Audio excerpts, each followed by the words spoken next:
感染炎疫情影响到咱台湾，为新月19起，一寡药局、西药房开始咧卖酒精。为20点后，喙炎的数量变较侪，引起药剂师因的工课煞嫌讲做袂了。伊嘛反映讲，规工干那卖喙炎，就无用试试，其他的工课拢免做啊。另外，佮用家己休困的时间来入喙炎，嘛伫咧拄到人客骂时，爱笑笑来互人礼。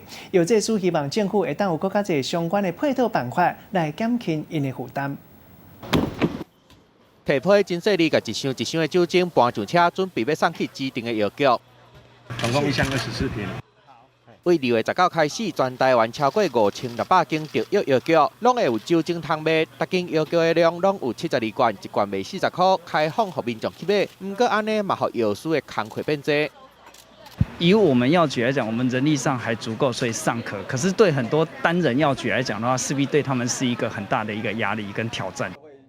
喙炎一日来，药师就无用咧包装。为20号开始，药局卖大人的喙炎数量加倍，为本来200袋增加到400袋，阿囡仔的喙炎嘛增加到200袋。武汉肺炎的疫情，互国内民众开始咧抢防疫的物资。即摆药局唔但卖喙炎，搁爱卖酒精，互药师添甲要害去。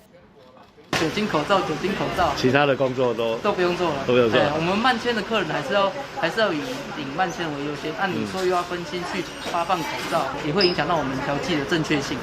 有药师逐工干那包装喙炎，就无用到半暝啊，干那会当打广告，请2工来到3工。还有很多事情要做啦，其他的事情到其实休息就是2点。